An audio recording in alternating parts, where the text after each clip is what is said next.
Hello dear students, कैसे हैं आप लोग। मैं विक्रम, आपका कॉमर्स टीचर, स्वागत करता हूँ आज की स्पेशल क्लास में। बेटा, जैसे कि आपको पता है, हमने चैप्टर नंबर 13 कंटिन्यू किया हुआ था और हमने लास्ट लेक्चर में ये बात की थी कि हम जो नेक्स्ट क्लासेस की अपलोड करेंगे वो related to exercise MCQ based question से करेंगे, जिसमें 40+ क्वेश्चन हमारे पास एमसीक्यू रहेंगे। कुछ असर्शन रीजन के क्वेश्चन हम लोग डिस्कस करने वाले हैं और कुछ higher order thinking skill question जो कि totally from DK Goyal sir की बुक से होंगे। और उनकी ये जो है एक्सरसाइज पार्ट के जो है हमारे क्वेश्चन रहेंगे। आइए अपनी क्लास को कंटिन्यू करते हैं और देखते हैं एमसीक्यू क्वेश्चंस को। Chapter number 13 based on ledger, DK Goyal sir की बुक। चलिए कंटिन्यू करते हैं। देखिए, अब तक हम लोगों ने जो एक्सरसाइज का पोर्शन था उसमें से शॉर्ट आंसर क्वेश्चन जो है बेसिकली डिस्कस कर लिए थे। ठीक है, शॉर्ट आंसर क्वेश्चन हम लोग डिस्कस कर चुके थे और उसके बाद हमारे पास नेक्स्ट जो है हमने वेरियस शॉर्ट आंसर क्वेश्चन हमने देखे थे। और साथ ही साथ हमने कुछ ऑब्जेक्टिव टाइप क्वेश्चंस देख लिए थे जो ट्रू एंड फॉल्स पर बेस्ड थे हमारे, और कुछ फिल इन द ब्लैंक्स पर। आज हम लोग बात करेंगे अपने अल्टरनेटिव क्वेश्चंस पर। Choose the best alternative questions पर, that is called MCQ based question. और ये जो है हमारी क्लास अल्टरनेटिव जो बेस्ड क्वेश्चंस हैं उन पर रहेगी। और उन क्वेश्चनों को हम लोग आज डिस्कस करेंगे जो थ्योरेटिकल बेस्ड रहेंगे, प्लस कुछ प्रैक्टिकल बेस्ड हमारे क्वेश्चन रहने वाले। तो सबसे पहले मैं बात करूंगा आपसे। देखिए, इन क्वेश्चनों को समझने के लिए सबसे ज्यादा जरूरी है कि यदि आपने अब तक मेरे पिछले वीडियोज नहीं देखे हैं तो वो जरूर देख लें। चैनल को लाइक सब्सक्राइब शेयर जरूर कर लें। अपने दोस्तों को इस वीडियो का लिंक जरूर शेयर करें, वो भी इनसे बेनिफिट उठा सकें। और आपने अब तक पुरानी क्लासेस नहीं देखी हैं तो मैं फिर बता देता हूँ, उन क्लासेस को आप जरूर देख लीजिए। चैनल को सब्सक्राइब करिए, आपको सारे प्लेलिस्ट जो है मिल जाएंगे जिस जिस चैप्टर के जो जो चैप्टर हमने मेंटेन जो है ना रिकॉर्ड किए हुए हैं। तो चूज द बेस्ट अल्टरनेटिव में पहला क्वेश्चन आपके सामने है, the book in which all the accounts are open is called. बताइए वो कौन सी बुक होती है जिसमें हम सारे अकाउंट्स ओपन करके चलते हैं। तो वेरी सिंपल सिंपल सी बात है, ये कौन सी बुक कहलाती है, हमारी लेजर बुक कहलाती है, right. So main objective of keeping the ledger is, ledger को बनाने का मेन ऑब्जेक्टिव क्या है, why we are preparing the ledger book. हम लेजर बुक क्यों बनाते हैं, टू असरटेन द प्रॉफिट और लॉस। देखिए, प्रॉफिट एंड लॉस को जानने के लिए तो हम लोग क्या बनाते हैं, प्रॉफिट एंड लॉस अकाउंट। तो सर्टेन द फाइनेंशियल पोजीशन, इसको जानने के लिए हम क्या बनाते हैं, balance sheet. Certain the debtors and creditors of the business, इसको जानने के लिए हम क्या बनाते हैं, परचेज बुक बनाते हैं या फिर सेल्स बुक बनाते हैं, जो कि डेटर्स के बारे में बताएगी और क्रेडिटर्स के बारे में बताएगी। Certain the net result of all the transaction of one nature. हाँ, ऑप्शन डी जो है वो हमारा क्या हो जाएगा, करेक्ट आंसर हो जाएगा। इनको जानने के लिए हम क्या प्रिपेयर करते हैं, लेजर प्रिपेयर करते हैं। इनको जानने के लिए हम क्या प्रिपेयर करते हैं बेटा, लेजर प्रिपेयर करते हैं। क्लियर। तो होप्स हो कि आपको ये बात समझ में आई होगी। चलिए थर्ड क्वेश्चन पर चलते हैं। क्वेश्चन नंबर थर्ड है, ए लेजर इज एक लेजर जो है वो है क्या है, प्रिंसिपल बुक है, सब्सिडरी बुक है, कैश बुक है या परचेज बुक है। देखिए, सब्सिडरी बुक जो है लेजर नहीं है। कैश बुक एक सब्सिडरी बुक होती है, जो सब्सिडरी बुक ही नहीं है तो कैश बुक भी नहीं होगी और ये परचेज बुक भी नहीं होगी। तो ये है क्या, it is basically a principal book. ये क्या है, हमारी एक प्रिंसिपल बुक है, राइट। चलिए नेक्स्ट क्वेश्चन है हमारे पास, when all the transaction related to an account are collected at one place. जब सारी ट्रांजेक्शन किसी अकाउंट से रिलेटेड एक जगह पर आप लोग इकट्ठी करते हैं तो इट इज नोन है, उसे क्या कहा जाता है। क्या उसे ट्रायल बैलेंस बोलते हैं, नहीं। क्या उसे जर्नल बोलते हैं, नहीं। क्या उसे बैलेंस शीट बोलते हैं, नहीं। तो it is called as ledger. इसे क्या कहा जाता है, लेजर कहा जाता है। क्वेश्चन नंबर फिफ्थ आपकी स्क्रीन पर है, ledger maintains, a ledger maintains, एक लेजर जो है वो बनाया जाता है। क्या किस किस चीज को बनाता है, किन किन अकाउंट्स को मेंटेन करता है। क्या इसमें पर्सनल अकाउंट बनते हैं, यस। क्या इसमें रियल अकाउंट बनते हैं, बिल्कुल सही। क्या इसमें नॉमिनल अकाउंट भी बनाए जाते हैं, यस। तो ऑल ऑफ द अबव क्या हो जाएगा, हमारा इसका करेक्ट आंसर हो जाएगा। लेजर के अंदर हम पर्सनल, रियल और नॉमिनल तीनों प्रकार के अकाउंट्स को मेंटेन करके चलते हैं। The process of transferring entries from books of original entry is called. अगर बुक्स ऑफ ओरिजिनल एंट्री से हम किन्हीं एंट्रीज को ट्रांसफर करते हैं, the process of transferring entries from the books of original entry, तो उसे क्या कहते हैं। तो बेसिक सी बात है, इसको हम पोस्टिंग के नाम से जानते हैं। क्या इसके किस नाम से जानते हैं, पोस्टिंग के नाम से जानते हैं। पोस्टिंग क्या होती है, बेसिकली पोस्टिंग का मतलब होता है जो जर्नल एंट्रीज हम जर्नल बुक में करते हैं, बुक्स ऑफ ओरिजिनल एंट्री में करते हैं, परचेज बुक, सेल्स बुक या other kind of subsidy book में करते हैं, तो वहां से जो ट्रांजेक्शन हम पोस्ट ट्रांसफर करते हैं तो वो किस में करते हैं, लेजर में। और लेजर में ट्रांसफर करने को क्या बोलते हैं, पोस्टिंग। क्लियर। लेजर में ट्रांसफर करने को क्या बोलते हैं, पोस्टिंग। चलिए सेवंथ है हमारे पास, अ लेजर इज अ, लेजर क्या है, बुक ऑफ ओरिजिनल एंट्री है, नहीं। बुक ऑफ फाइनल एंट्री है, हाँ जी ये बुक ऑफ फाइनल एंट्री है। सब्सिडरी बुक ये नहीं है, कैश बुक भी ये नहीं है। Advantages of ledger are, ledger बनाने के फायदे क्या है, why we are preparing the ledger, हम लेजर क्यों बनाते हैं बताइए। तो लेजर बनाने के फायदे होते हैं बेटा, लेजर बनाने के बेसिक फायदे क्या होते हैं, information of purchase and sales हमें पता लग जाती है, बिल्कुल सही। इन्फॉर्मेशन ऑफ इनकम और एक्सपेंडिचर हमें पता लग जाता है, बिल्कुल सही।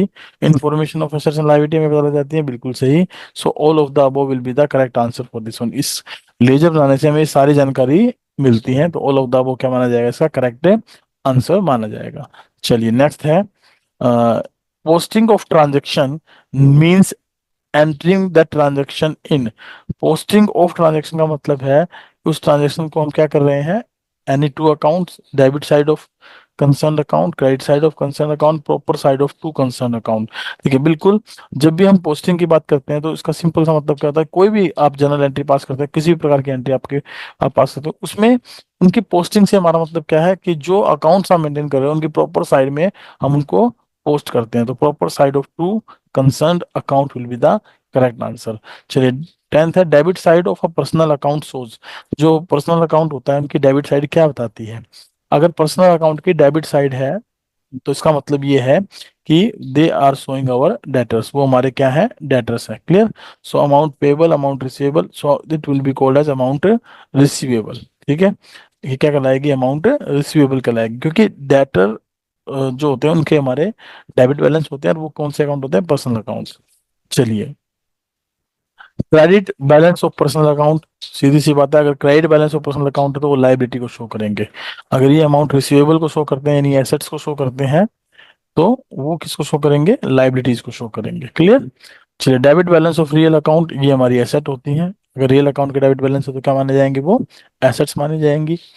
Debit balance of a nominal account shows, जो नॉमिनल अकाउंट होता है उसका डेबिट बैलेंस हमारा क्या होता है, खर्चा, एक्सपेंडिचर। ठीक है, क्या माना जाता है, वो खर्चा। और क्रेडिट बैलेंस क्या माना जाता है, इनकम। क्रेडिट बैलेंस क्या माना जाता है, इनकम। चलिए when total of debit side of an account exceed than that of its credit side it is called. जब किसी अकाउंट की debit side, total of debit side of an account exceed, exceed मतलब ज्यादा है, than the credit side of it is called. तो अगर debit side ज्यादा है क्रेडिट साइड से, तो it means it has a debit balance, it has a debit balance. तो उसका बैलेंस कैसा माना जाएगा, डेबिट बैलेंस से माना जाएगा। बोलिए बात समझ में आई कि नहीं आई आपको, आप बताइए जरा, आपको समझ में आई। ओके। चलिए debit balance shows, debit balance क्या बताता है, profit and loss, liabilities and incomes, assets and expense, none of the above. जब डेबिट बैलेंस के बारे में बात करते हैं तो आपको याद होगा मैंने आपको 5 प्रकार के अकाउंट्स बताए थे, CLEAR, क्लियर।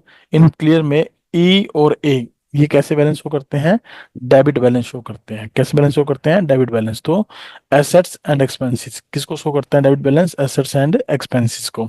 17th है, credit balance shows, credit balance किसके बारे में बताते हैं, देखिए क्रेडिट बैलेंस हमारे बेसिकली किसके होते हैं, जो बाकी जो बच गए, कैपिटल है, लाइबिलिटीज है, रिवेन्यू है, इनके बैलेंस कैसे होते हैं, क्रेडिट बैलेंस, इनके कैसे होते हैं, क्रेडिट बैलेंस।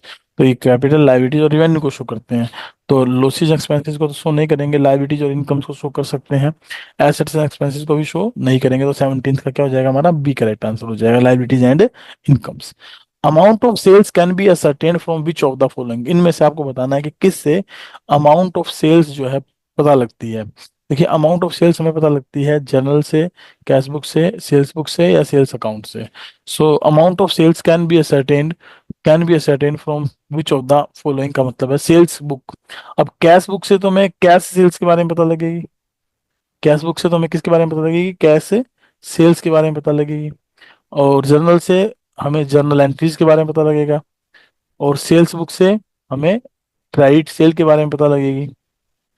लेकिन इसने पूछा क्या हमसे, amount of sales can B ascertained, तो ये केवल हमें सेल्स अकाउंट से ही पता लगती है। हम सेल्स अकाउंट जब प्रिपेयर करते हैं तो उनसे हमें पता लगता है, ठीक है, कि भाई टोटल सेल्स कितनी है, क्लियर, टोटल सेल्स कितनी है। चलिए आगे चलते हैं क्वेश्चन नंबर 19 पर। क्वेश्चन नंबर 19, एक मिनट होल्ड करिएगा।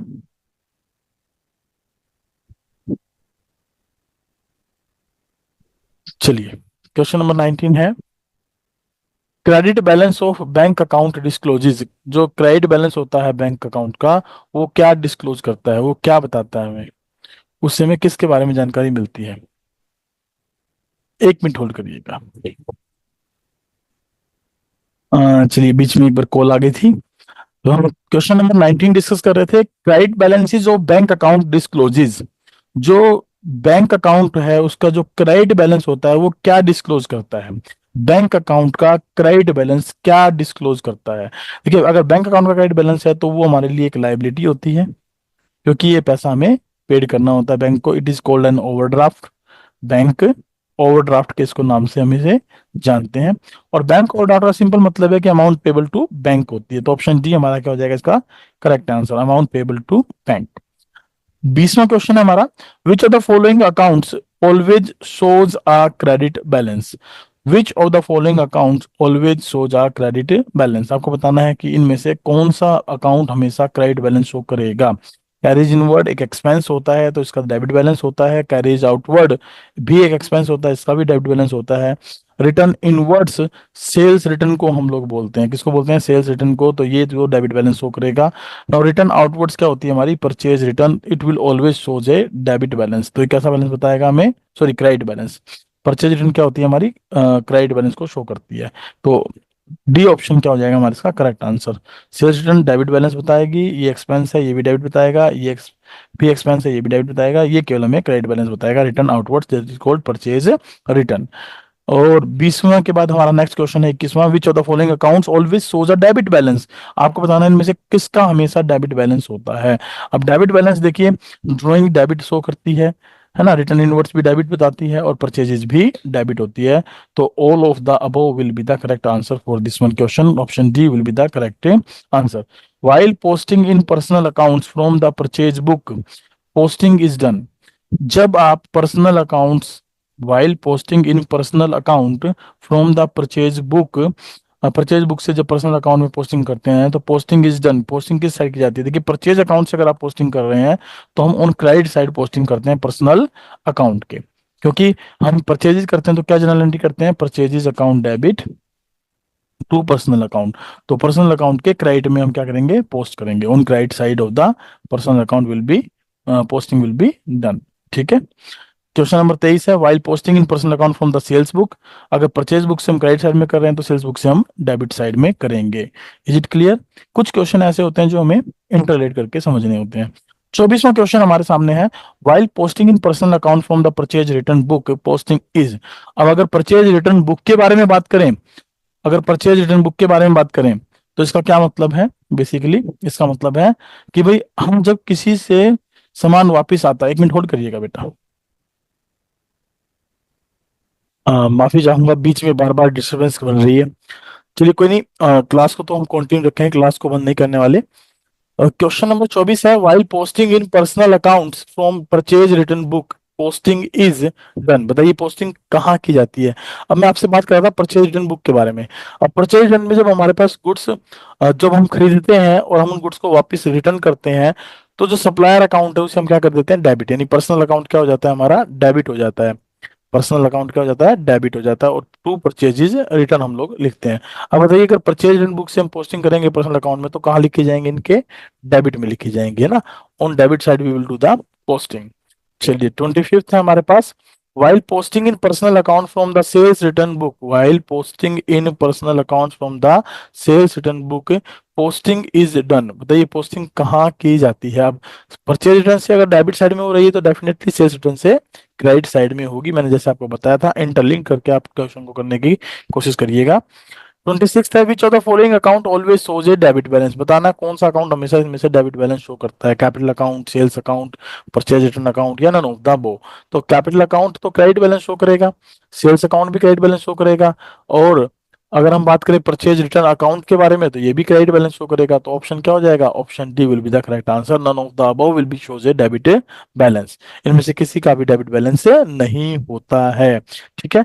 चलिए क्वेश्चन नंबर 27 पे चलिए, posting of accounts recorded in debit side of cash book, posting of accounts recorded on the debit side of cash book is made। जो cash book के debit side में हम accounts record करते हैं तो उनकी पोस्टिंग कहाँ की जाती है? अब डेफिनेटली अगर कैश बुक आप बना रहे हो, कैश बुक आप मेंटेन कर रहे हो, और इनके डेबिट साइड में अगर आपके पास कुछ अकाउंट्स हैं तो इनमें अगर पोस्टिंग करनी है तो इनकी पोस्टिंग कहाँ, इनके अंदर पोस्टिंग कहाँ की जाएगी? On the credit side. ये जो इतने भी अकाउंट मेंटेन होंगे तो इनके क्रेडिट में हम लोग पोस्टिंग करेंगे बाय राइटिंग द कैश और बैंक। तो क्रेडिट साइड में हम क्या करते हैं? पोस्टिंग करते हैं। किस साइड में पोस्टिंग करते हैं? क्रेडिट साइड में हम पोस्टिंग करते हैं। क्लियर? तो क्रेडिट साइड इसका क्या हो जाएगा? करेक्ट आंसर हो जाएगा। चलिए नेक्स्ट क्वेश्चन पे चलते हैं, 28 पर। Total of purchase book will be posted to, आपको बताना है जो परचेज बुक का टोटल होता है वो कहाँ पोस्ट होता है? That is to be posted on debit side of purchase account. कौन सी साइड में? Debit side of purchase account में हम उसे पोस्टेड करते हैं, क्योंकि वहां लिखते हैं to sundries as per purchase book. The total of sales book that is credit side of sales account, उसे हम कहाँ पोस्ट करते हैं? Credit side of sales account में। चलिए नेक्स्ट क्वेश्चन आपके सामने, बताइए received ₹4900 from Garima in full settlement of 5000 posting ₹100 will be made to. तो बताइए 100 रुपए की पोस्टिंग आप कहाँ करेंगे? तो अगर मान लीजिए इस तरीके की कोई ट्रांजेक्शन आपको दिखाई देती है तो सिंपल सा काम करिए, इसकी जर्नल एंट्री पास करिए। अगर हमें 4900 रुपये मिल रहे हैं और 100 रुपये का हम डिस्काउंट लगा रहे हैं और 5000 रुपये हमें गरिमा से मिल रहे हैं, किससे मिल रहे हैं? गरिमा से। तो ये क्या है हमारा? कैश। ये क्या है? डिस्काउंट अलाउड हम दे रहे हैं, तो डिस्काउंट अलाउड में डिस्काउंट के डेबिट में हम इसे रिकॉर्ड करेंगे। डिस्काउंट के डेबिट में हम इसे क्या करेंगे? रिकॉर्ड करेंगे। इसने पूछा posting of 100 will be made to, हम कहाँ पर इसे पोस्ट करेंगे? या तो डिस्काउंट के डेबिट में ये एंट्री लिखी जाएगी टू गरिमा करके, या गरिमा के अकाउंट में लिखी जाएगी बाय डिस्काउंट करके। चेक करते हैं डेबिट साइड ऑफ गरिमा, गरिमा तो डेबिट हुई ही नहीं है तो इसमें तो ये नहीं आएगी। क्रेडिट साइड ऑफ गरिमा, हाँ यहाँ आ सकती है। डेबिट साइड ऑफ डिस्काउंट, तो यहाँ पर डेबिट साइड ऑफ डिस्काउंट में देखें तो यहाँ पे भी रिकॉर्ड हो सकती है। क्रेडिट साइड ऑफ डिस्काउंट यहाँ पर ये रिकॉर्ड नहीं होगी। अब यहाँ पर मेन है कि इन दोनों में से हमें आंसर कौन सा लेना, तो क्वेश्चन हमसे ये पूछा गया है पोस्टिंग किस साइड होगी? पोस्टिंग किस साइड होगी? Posting will be made to, किस साइड पोस्टिंग करेंगे इसकी? Debit side of discount, debit side of discount. तो option C will be the correct answer. ध्यान रखिएगा जब भी ऐसी एंट्री होगी, पोस्टिंग ऑफ 100 रुपए की बात हो रही है, 100 रुपए की पोस्टिंग कहाँ होगी? Will be made to the debit side of discount, क्योंकि 100 रुपए तो आएंगे डिस्काउंट में, बाकी 4900 किस में चले जाएंगे? कैश अकाउंट में, और 5000 किस में आ जाएंगे टोटल? गरिमा अकाउंट में। तो गरिमा अकाउंट में तो टोटल 5000 की एंट्री आएगी, जब आएगी तो इन दोनों को मिलाकर, और कैश डिस्काउंट में केवल 100 रुपए की एंट्री हमारी रिकॉर्ड होने वाली है। तो डेबिट साइड ऑफ डिस्काउंट ही हमारा करेक्ट आंसर इसका हो जाएगा। चलिए नेक्स्ट चलते हैं 31 पर। Received ₹7500 from Ritika in full settlement of ₹8000। अब इससे हमें 7500 रुपये मिले हैं फुल सेटलमेंट, तो हम 500 रुपये का क्या कर रहे हैं? डिस्काउंट अलाउड कर रहे हैं। क्या कर रहे हैं? डिस्काउंट अलाउड कर रहे हैं। Posting will be made in Ritika's account, आपको बताना है रितिका अकाउंट में पोस्टिंग कितने रुपए की होगी, कैसे होगी? अब रितिका के अकाउंट के क्रेडिट में पोस्ट करेंगे, ये ध्यान रखना। किस में पोस्ट करेंगे? क्रेडिट में पोस्ट करेंगे। क्रेडिट में पोस्ट करेंगे तो कितने रुपए की करेंगे? टोटल 8000 की ही करेंगे। सो ₹8000 will be posted on the credit side of Ritika. Option D will be the correct answer. Same ऊपर वाले से रिलेट करते हुए हमने इसका आंसर को डिस्कस करने की कोशिश की। क्वेश्चन नंबर 32 देखिए क्या है। Paid to Vishakha ₹14,000 in full settlement of ₹15,000। तो इसमें 1000 रुपए की एंट्री कहाँ होगी? पेड कर रहे हैं तो सीधी सी बात है डिस्काउंट रिसीव्ड हमें मिल रहा है, और डिस्काउंट रिसीव्ड में क्या लिखा जाता है? क्रेडिट में लिखा जाता है। Credit side of discount received हम 1000 रुपए की क्या कर देंगे? पोस्टिंग कर देंगे credit side of discount account. Credit side of discount account 32 का करेक्ट आंसर क्या हो जाएगा हमारा? B option. चलिए नेक्स्ट है 33। पेड टू जिज्ञासा ₹11,500 इन फुल सेटलमेंट ऑफ 12,000। 12,000 रुपए के बदले में 11,500 रुपये हम जिज्ञासा को पेड कर रहे हैं। पेड कर रहे हैं तो 500 रुपये का हमें क्या मिल रहा है? डिस्काउंट मिल रहा है। So posting will be made in जिज्ञासा अकाउंट। अब जिज्ञासा के अकाउंट में तो हम 12,000 की ही पोस्टिंग करेंगे, और क्योंकि पेड कर रहे हैं तो जिज्ञासा क्या हो जाएगी? डेबिट। तो 12,000 रुपये डेबिट में हमारे क्या हो जाएंगे? पोस्ट। तो 33 का ए ऑप्शन हमारा करेक्ट माना जाएगा। 34 क्या है? Proprietor of business withdraw goods from business for the private use. Proprietor of business withdraw goods for the from the business for private use, इसको बोलते हैं क्या? ड्रॉइंग्स। क्या बोलते हैं इसको? Drawings. It will be posted to, कहाँ record की जाएगी? तो debit of drawing account, debit of drawing account है ना। तो डेबिट ऑफ ड्रॉइंग अकाउंट तो देखो मुझे यहाँ दिखाई दिया नहीं, क्रेडिट ऑफ ड्राइंग्स अकाउंट में ये आएगी नहीं, क्रेडिट ऑफ ड्राइंग अकाउंट में क्या आएगी नहीं। अब डेबिट ऑफ परचेज अकाउंट के बारे में अगर मैं बात करूं तो परचेज डेबिट होती नहीं है ड्राइंग करते वक्त, गुड्स को अगर निकालेंगे तो drawing account debit to purchases लिखा जाता है। और क्रेडिट ऑफ परचेज अकाउंट के बारे में बात करें तो ये कह रहा है it will be posted to, इसको पोस्ट कहाँ करेंगे, तो ये क्रेडिट ऑफ परचेज अकाउंट में पोस्ट हो जाएगी, क्रेडिट ऑफ परचेज अकाउंट में क्या हो जाएगी, ये पोस्ट हो जाएगी। None of the above answer इसका होगा नहीं, क्योंकि कहीं ना कहीं तो पोस्ट होगी ना। अगर क्रेडिट ऑफ परचेज नहीं दिया था तो डेबिट ऑफ ड्राइंग्स दिया होता है ना। तो ऑप्शन सी क्या हो जाएगा हमारा इसका करेक्ट है आंसर हो जाता। 35, the total of purchase return column of purchase return book will be posted to, अगर परचेज रिटर्न बुक के total of purchase return column की बात हो रही है तो उसे कहाँ पोस्ट करते हैं। परचेज रिटर्न क्या होता है हमारा एक्चुअल में क्रेडिट, तो credit of purchase return account कहाँ पोस्ट करेंगे, credit of purchase return account. चलिए 36 हमारे सामने है, total of sales return column of sales return book will be posted to, जो सेल्स रिटर्न कॉलम का टोटल है उसे सेल्स रिटर्न बुक से इसे हम कहाँ डेबिट कहाँ पोस्ट करते हैं, debit of sales return account. So debit of sales return account will be the credit answer for this one, question number 36। 37 की बात करिए, परचेज गुड्स फ्रॉम मनोज, ठीक है, 20% डिस्काउंट पर 20,000 का सामान हम खरीद रहे हैं, posting will be made in Manoj account, तो मनोज के अकाउंट में किस दिन पोस्टिंग होगी, देखिए यहाँ ट्रेड डिस्काउंट है तो ये घटाकर यानी 2,000 4,000 रुपये यहाँ पर क्या हो जाएंगे लेस हो जाएंगे, तो 16,000 रुपये की पोस्टिंग होगी मनोज के अकाउंट में। और खरीद रहे हैं तो मनोज गिवर होगा, सप्लायर होगा, तो क्रेडिट होगा, तो credit of Manoj account, credit of Manoj account, credit side of Manoj account 16,000 रुपये की हमारी एंट्री रिकॉर्ड हो जाएगी। Goods return to X will be posted to, जो हमने एक्स को सामान वापस किया है उसको कहाँ पोस्ट करेंगे। अब एक्स को अगर सामान वापस किया है तो एक्सिस अकाउंट डेबिट हो जाएगा, और टू टू हमारा क्या आ जाएगा, परचेज इज रिटर्न। ठीक है, हमने एक्स को सामान वापस किया था मतलब परचेज किया होगा, परचेज किया होगा तो इसको हमने वापस किया तो X's account debit to purchase return आ जाएगा। अब इसको पोस्ट कहाँ करेंगे, तो पोस्ट करेंगे परचेज रिटर्न अकाउंट के क्रेडिट में या एक्स अकाउंट के डेबिट में। तो क्रेडिट ऑफ एक्स तो ये होगा नहीं, डेबिट ऑफ परचेज रिटर्न नहीं होगा, क्रेडिट ऑफ परचेज रिटर्न होगा, क्रेडिट ऑफ परचेज रिटर्न होगा, तो ऑप्शन सी क्या हो जाएगा हमारा इसका करेक्ट आंसर हो जाएगा। ठीक है, चलिए क्वेश्चन नंबर 39 पर चलते हैं। Goods return from Vikas will be posted to, अगर विकास से गुड्स वापस आ रही हैं तो मतलब मैंने इसको गुड्स सेल की होंगी, क्या होंगी सेल, तो सेल्स रिटर्न हो रही है, एक्चुअल में क्या हो रही है ये सेल्स रिटर्न हो रही है। और तो इनको पोस्ट कहाँ करेंगे, अगर सेल्स रिटर्न हो रही है तो हम लिखते हैं क्या, sales return account debit to Vikas, तो विकास के क्रेडिट में या सेल्स रिटर्न के डेबिट में। ठीक है, क्रेडिट ऑफ सेल्स रिटर्न नहीं होगा, डेबिट ऑफ परचेज रिटर्न नहीं होगा, डेबिट ऑफ विकास नहीं होगा, क्रेडिट ऑफ विकास अकाउंट में हमारी क्या हो जाएंगी पोस्ट हो जाएंगी, क्रेडिट ऑफ विकास अकाउंट में क्या हो जाएंगी हमारी ये पोस्ट हो जाएंगी। Is it clear. चलिए 40th देखिए, दिनेश को ओड अस ₹8,000, दिनेश जिसको की हमें 8,000 रुपये देने, जिसे यानी दिनेश को हमें कितने रुपए देने थे, दिनेश को हमें देने थे कितने 8,000, बिकेम इंसॉल्वेंट, वो इंसॉल्वेंट हो गया और उसने कितने रुपए दिए केवल 60 पैसा, यानी 4,800 रुपीज उसने पेड किए हैं इन फुल सेटलमेंट। तो फुल सेटलमेंट में पोस्ट किए हैं तो इसका मतलब बाकी का जो पैसा बच गया 3,200 दैट इज 40%, तो वो क्या बन जाएगा हमारा बैड डेट्स, वो क्या बन जाएगा बैड डेट्स, और ये कैश में हमारे पास आ जाएंगे। ये सब पैसा मुझे किससे मिल रहा है, दिनेश से मिल रहा है, तो दिनेश से अकाउंट हो जाएगा मेरा 8,000 के साथ क्रेडिट। तो ये पूछ रहा है posting will be made to Dinesh account, तो दिनेश अकाउंट में 8,000 की ही पोस्टिंग जाएगी और वो भी क्रेडिट में, तो क्रेडिट साइड ऑफ दिनेश 8,000 की पोस्टिंग जाएगी जिसमें 4800 रुपये कैश की और 3200 रुपये बैड डेट्स की एंट्री लिखी जाएगी, राइट। चलिए 41th क्वेश्चन देखते हैं। Total assets in business are ₹8 lakh, total जो एसेट्स है बिजनेस की वो कितनी है 8 लाख है, एंड टोटल लाइबिलिटीज कितनी है 5 लाख की है। तो डिफरेंस किसकी को कहलाएगा, डिफरेंस बेसिकली कैपिटल कहलाएगा, है ना। हमने पढ़ा था अकाउंटिंग इक्वेशन में जो टोटल एसेट होती हैं उनमें से यदि लाइबिलिटीज घटा दी जाए, क्या घटा दी जाए, लाइबिलिटीज घटा दी जाए, तो क्या बचती है हमारे पास कैपिटल बचती है, क्या बचती है कैपिटल बचती है।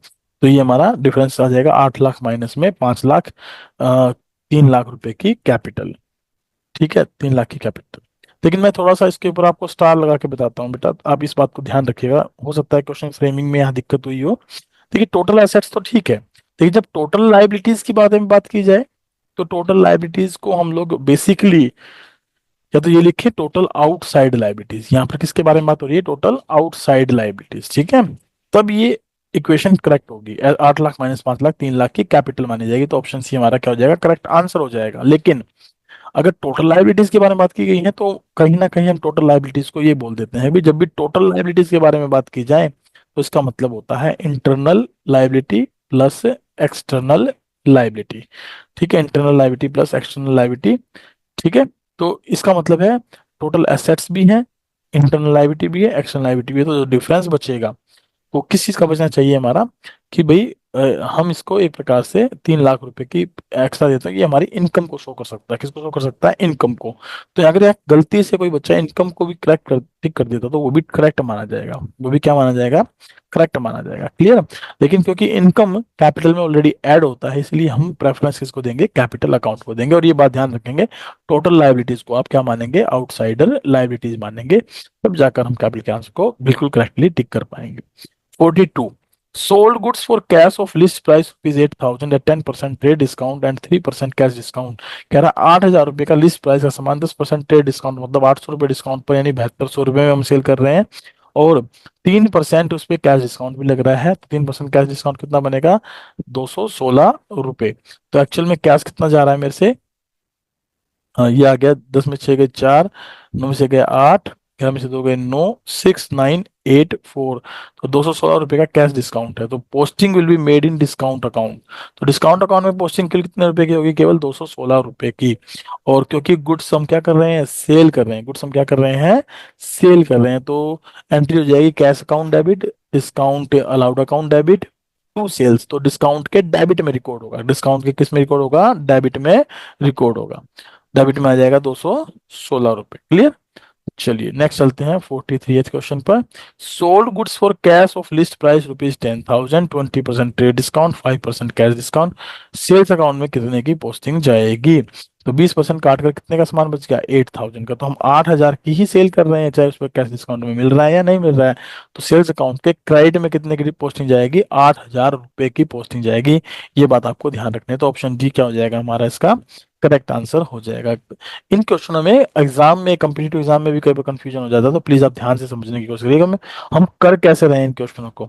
44th है, the words to balance brought down and by balance brought down are recorded in particular column at the time of posting of. तो बताइए कब हम इनको रिकॉर्ड करते हैं? कंपाउंड एंट्री के दौरान, एडजस्टमेंट एंट्री के दौरान, क्लोजिंग एंट्री के दौरान, या ओपनिंग एंट्री के दौरान? देखिए टू बैलेंस ब्रोट डाउन या बाय बैलेंस ब्रोट डाउन जब लिखते हैं तो ये हम ओपनिंग एंट्री के दौरान ऐसा रिकॉर्ड करते हैं। 44 का जो है सी एंड हमारा करेक्ट ऑप्शन। जब ओपनिंग एंट्री क्या होती है? पिछले साल के जो बैलेंसेज होते हैं वो करंट ईयर में हम लोगों ने क्या किए होते हैं? पोस्ट किए होते हैं। उन बैलेंसेज को हम जब रिस्पेक्टिव अकाउंट्स में डालते हैं तो टू बैलेंस या बाय बैलेंस ब्रोट डाउन के नाम से लिखकर चलते हैं। ठीक है, क्वेश्चन नंबर 45 है, normally the following accounts are balanced. इनमें से नॉर्मली जो है वो कौन से अकाउंट बैलेंस किए जाते हैं? तो प्रीपे पर्सनल अकाउंट और नॉमिनल अकाउंट बैलेंस किए जाते हैं? नहीं, नॉमिनल अकाउंट का तो बैलेंस होता नहीं है। रियल और नॉमिनल? नहीं, नॉमिनल अकाउंट का बैलेंस नहीं होता है। Only nominal? नहीं। Personal and real? तो पर्सनल और रियल अकाउंट को ही हम क्या करते हैं? बैलेंस करके चलते हैं। 45 का डी क्या हो जाएगा हमारा? करेक्ट आंसर हो जाएगा। चलिए 46 पर चलते हैं। Which of these account has debit balance? इनमें से बताना आपको किसका डेबिट बैलेंस होता है। इनकम रिसीव्ड इन एडवांस एक लायबिलिटी होती है, और लायबिलिटीज के बैलेंस कैसे होते हैं? क्रेडिट। बैंक लोन भी एक लायबिलिटी है, इसका बैलेंस भी कैसा होगा? क्रेडिट। प्रीपेड इंश्योरेंस एसेट होती है, तो इसका बैलेंस क्या होगा? Debit. Creditors for goods liability मानी जाएगी, तो उसका बैलेंस क्या होगा? क्रेडिट। तो ऑप्शन सी क्या हो जाएगा हमारा इसमें? करेक्ट आंसर हो जाएगा। चलिए 47 पर चलते हैं। Which of the following is known as principal book of accounting? आपको बताना प्रिंसिपल बुक ऑफ अकाउंटिंग कौन सी है। अब जो प्रिंसिपल बुक ऑफ अकाउंटिंग की आप बात करते हैं तो आप बेसिकली बात करते हैं अकाउंट्स के बारे में, और लेजर बुक को हम क्या मानते हैं? प्रिंसिपल बुक ऑफ अकाउंटिंग या अकाउंट्स माना जाता है, लेजर या फाइनल अकाउंट एंट्री बुक भी से कहा जाता है। Credit balance of personal account, अगर किसी पर्सनल अकाउंट का क्रेडिट बैलेंस है तो it means it is a liability. ये क्या है? एक लाइबिलिटी है। तो अमाउंट पेबल को ये डिनोट करती है। किसको डिनोट करती है? अमाउंट पेबल को। तो ये हमारे जो है डीके गोयल सर की बुक से 48 क्वेश्चन थे। होप्स आपको अच्छे समझ में भी आए होंगे। आइए थोड़ा सा हम चलते हैं आगे असर्शन रीजन बेस्ड क्वेश्चनों पर, और कुछ हॉट क्वेश्चन हम इसके बारे में डिस्कस करेंगे। ये एक्सरसाइज के क्वेश्चन हम पहले आपके साथ डिस्कस कर चुके हैं एग्जाम्पल के तौर पर, तो आपने वहां से इनको कर लिया होगा। चलिए हायर थिंकिंग स्किल्स क्वेश्चन थोड़ा सा देख लेते हैं।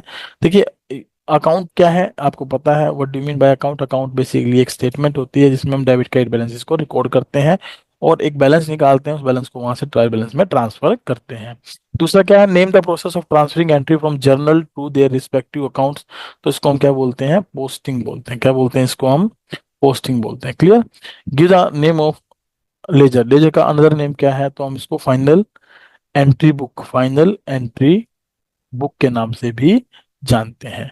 ठीक है, फाइनल एंट्री बुक भी से हम बोल देते हैं। नेक्स्ट है, what does debit balance of personal account, ये भी हम एमसीक्यू में करके आए थे। पर्सनल अकाउंट का डेबिट बैलेंस मतलब डेटर्स को शो करेगा। ठीक है। What does debit balance of real account, real account का डेबिट बैलेंस मतलब इसको शो करेगा हमारा रियल अकाउंट का डेबिट बैलेंस मतलब एसेट्स को शो करेगा। किसको शो करेगा, एसेट्स को शो करेगा। And what does debit balance of nominal account, debit balance of nominal account होगा तो वो हमारे एक्सपेंसेस को शो करेगी। और बैलेंसिंग एन अकाउंट का मतलब है कि जो अकाउंट्स हम, लेजर अकाउंट्स हम मेंटेन कर रहे हैं तो उनको बैलेंस करना, उनको क्लोज करना, उनसे एक बैलेंस कैलकुलेट करना। और जनरली पर्सनल और रियल अकाउंट को ही हम बैलेंस करके चलते हैं। When an account is said to have a debit balance, किस अकाउंट का बैलेंस हम डेबिट बैलेंस कहेंगे, जब हमारे पास डेबिट साइड ग्रेटर देन होगी क्रेडिट साइड से। ठीक है, तो ये इसके बेसिकली हमारे पास आंसर है, आप इनको चेक कर सकते हैं, देख सकते हैं। चलिए हम चलते हैं कुछ क्वेश्चंस पे, जो असर्शन रीजन बेस्ड क्वेश्चन, और एग्जाम में जब आता है तो नॉर्मली बच्चा इसको गलत ही करता है। तो इसके बारे में समझते हैं। देखिए यहाँ 4 कोड दिए गए हैं हमें असर्शन रीजन के साथ, कि दोनों स्टेटमेंट सही है और एक करेक्ट एक्सप्लेनेशन भी है। दोनों स्टेटमेंट सही है लेकिन करेक्ट एक्सप्लेनेशन नहीं है। ए सही है, आर गलत है, ए गलत है, आर सही है। तो ये चलिए हम इनको देखिए, करने का सबसे बेस्ट वे है कि आप पहले दोनों स्टेटमेंट की ट्रूनेस को चेक करें, है ना। A ledger is also called the books of final entry. देखिए पहला ही क्वेश्चन हमारा लेजर के बारे में ये बताया गया कि इसको फाइनल एंट्री के नाम से जाना जाता है। तो अभी हमने पढ़ा था इसको final entry, books of final entry बोलते हैं। ठीक है, ये तो ट्रू स्टेटमेंट है। Ledger contains classified and permanent record of all transactions. कहता है लेजर के अंदर जितनी भी ट्रांजेक्शन होती हैं उनका परमानेंट रिकॉर्ड हम रिकॉर्ड करते हैं। क्या ऐसा ही होता है, बताइए, क्या ऐसा ही होता है, बताइए एक बार।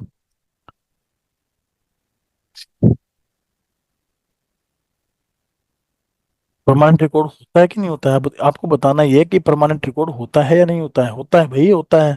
क्लासिफिकेशन ही तो करते हैं हम अकाउंट्स का, उनका परमानेंट रिकॉर्ड रहता है। जितनी भी ट्रांजेक्शन होती है उनको हम लेजर फॉर्मेट में तैयार करते हैं। तो क्या ये सही है, हाँ ये सही है। क्या ये सही है, ये भी सही है, दोनों ही सही है, दोनों सही है। तो ये इसकी करेक्ट एक्सप्लेनेशन भी है। फाइनल एंट्री तभी बोला जाता है क्योंकि इसमें परमानेंट रिकॉर्ड होता है। तो ये क्या है, इसका करेक्ट आंसर क्या हो जाएगा, ऑप्शन ए। ऑप्शन ए क्या हो जाएगा करेक्ट आंसर, मतलब both statements are true, both statements are true and R is the correct explanation of A. Clear. चलिए नेक्स्ट पे चलते हैं।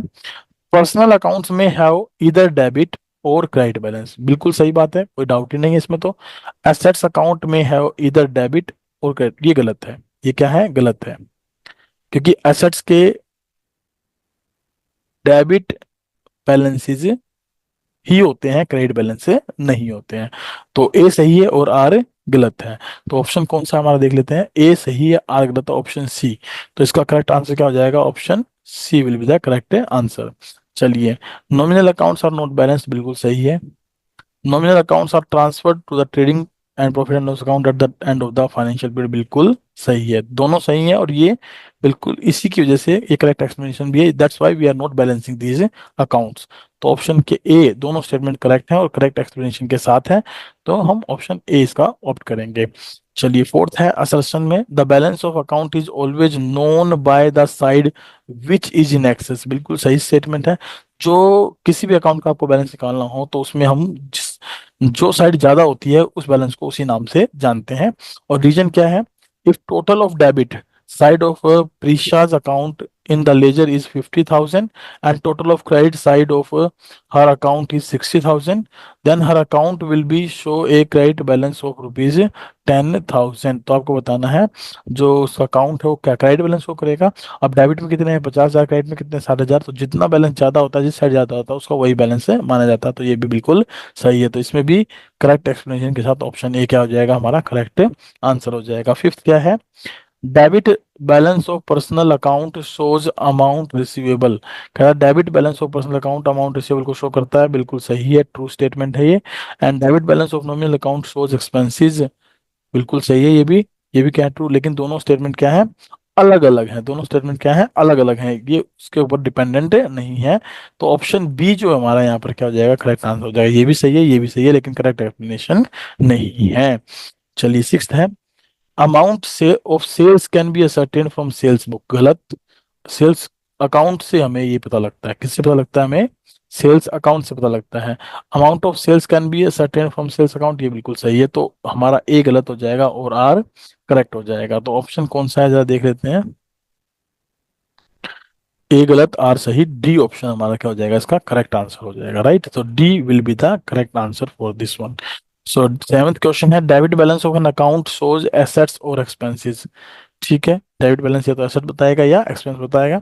और credit balance of account shows liabilities और इनकम, ये भी सही है, तो ऑप्शन बी क्या हो जाएगा इसके लिए हमारा करेक्ट आंसर हो जाएगा। ठीक है, चलिए एट्थ पर चलते हैं। क्यों, ऐसा क्यों है, राइट एक्सप्लेनेशन क्यों नहीं है, क्योंकि भाई ये बात हो रही है लायबिलिटीज और इनकम अकाउंट्स के बारे में बात हो रही है, एसेट्स और एक्सपेंस अकाउंट दोनों अकाउंट एक दूसरे से अलग हैं। तो इसलिए दोनों सही तो है, लेकिन करेक्ट एक्सप्लेनेशन में नहीं फिट बैठते। Eighth है, while posting in personal accounts from the sales return book, while posting in personal account from the sales return book, posting is done on the credit side, posting is done on the credit side। तो क्या ये बात सही है, देखिए personal account में sales return book जो होती है, सेल्स रिटर्न बुक में हम सेल्स रिटर्न को क्या करते हैं, डेबिट करते हैं, और डेबिट करते हैं तो पर्सनल अकाउंट क्या होते हैं, क्रेडिट होते हैं। और ये कह रहा है कि क्या पोस्टिंग क्रेडिट साइड में होती है, बिल्कुल सही है, क्रेडिट साइड में ही होगी पोस्टिंग। ठीक है ना, चलिए आगे चलते हैं। Total of purchase return column of purchase return book will be post to the debit of purchase account, ये गलत हो गया। तो ए सही है, आर गलत है, ए सही है आर गलत है, मतलब option C will be the correct answer. चलिए टेंथ क्वेश्चन, नाइन्थ क्वेश्चन पर आ गए हम लोग, नाइन्थ क्वेश्चन देख लेते हैं। If goods are sold outside the state, अगर गुड्स आउटसाइड द स्टेट बेची जाएं, posting will be made on credit side of output IGST account. अगर गुड्स आप बेच रहे हैं आउटसाइड द स्टेट तो हमारा क्या लगता है, आईजीएसटी लगता है। और आईजीएसटी में हम क्या चार्ज करते हैं, आउटपुट, बिल्कुल सही बात है। और कहाँ पर पोस्ट करेंगे, made on credit side of output, ये देख चेक कर लेते हैं। एंट्री क्या होती है हमारी, गुड्स बेचने की, personal account debit to outside, बेच रहे हैं तो टू सेल्स, और टू आउटपुट आईजीएसटी, तो इसके क्रेडिट में ही पोस्ट होगी, बिल्कुल सही स्टेटमेंट है। If goods are sold within the state, posting will be made on debit side of output IGST. अब यहाँ बेचने की बात हो रही है, बेचने में तो देखिए क्रेडिट साइड में ही आएगा, चाहे कुछ भी हो जाए, चाहे विद इन द स्टेट बेचे चाहे आउटसाइड द स्टेट बेचे, ये गलत हो गया। तो ऑप्शन ए करेक्ट है और आर गलत है, ए करेक्ट है और आर इनकरेक्ट है, तो option C will be the correct answer, right. Tenth क्या है, transaction in purchase book are recorded in chronological order. अब परचेज बुक में हम डेट वाइज रिकॉर्डिंग करके चलते हैं, आपको बताना है डेट वाइज, बिल्कुल डेट वाइज रिकॉर्डिंग होती है। ऐसा तो नहीं कि 1 तारीख की ट्रांजेक्शन पहले रिकॉर्ड कर दी, 15 के बाद में, और फिर उसके बाद 2 तारीख की रिकॉर्ड कर ली, नहीं। ये ट्रू स्टेटमेंट है, क्रोनोलॉजिकल ऑर्डर होता है, डेट वाइज हम इसमें एक रिकॉर्डिंग करते हैं, कोई डाउट ही नहीं है इसमें। तो transaction in ledger are recorded in analytical order. अब इसने पूछा है कि भाई जो लेजर होता है उसमें हम एनालिटिकल ऑर्डर में रिकॉर्ड करते हैं, एनालाइज करते हैं, हाँ करते हैं, ये भी ट्रू स्टेटमेंट है। तो यानी कि दोनों की दोनों स्टेटमेंट तो सही है, बट दोनों एक दूसरे से अलग हैं, क्योंकि वो सब्सिडी बुक के बारे में बात हो रही है, फाइनल एंट्री बुक के बारे में बात हो रही है, तो बी क्या हो जाएगा हमारा इसका करेक्ट आंसर हो जाएगा। Last but not the least, that is each transaction in the cash book is posted only once in a ledger account. कहता है कि कोई भी ट्रांजेक्शन कैश बुक से जो पोस्ट होती है लेजर में वो केवल एक बार रिकॉर्ड होती है, तो ये बिल्कुल करेक्ट स्टेटमेंट है, right. So cash book itself serves the purpose of cash account also as an such the second aspect of cash transaction is to be posted in the ledger account, ये भी बिल्कुल सही है। और इसी वजह से इसको हम क्या बोलते हैं, इसी वजह से ये कहा जाता है कि इसमें से केवल एक ही एंट्री हमारी पोस्ट होती है, तो दोनों सही है और करेक्ट एक्सप्लेनेशन के साथ सही है, तो ऑप्शन ए क्या हो जाएगा हमारा इसका करेक्ट आंसर हो जाएगा। ठीक है, तो यही हमारी क्लास थी, जो मैंने आपसे बात की थी लास्ट वीडियो में कि एमसीक्यू होट्स और असर्शन रीजन पर हमारी एक क्लास रहेगी, और ये हमारी लास्ट क्लास थी। और इसके बाद हम नेक्स्ट चैप्टर कौन सा डिस्कस स्टार्ट करेंगे, chapter number 14, that is trial balance, इसके बारे में हम लोग डिस्कस करेंगे। Till that thank you very much, bye bye, take care. अगर आपको क्लास अच्छी लगी हो, पसंद आई हो, तो प्लीज़ सब्सक्राइब, लाइक, शेयर करना मत भूलिएगा, और अपने दोस्तों को भी इस क्लास का लिंक शेयर करिएगा, ताकि वो भी इन क्लासेस का मैक्सिमम बेनिफिट उठा सकें। ठीक है, मैक्सिमम बेनिफिट उठा सकें। चलिए, thank you very much, bye bye, take care, have a good day.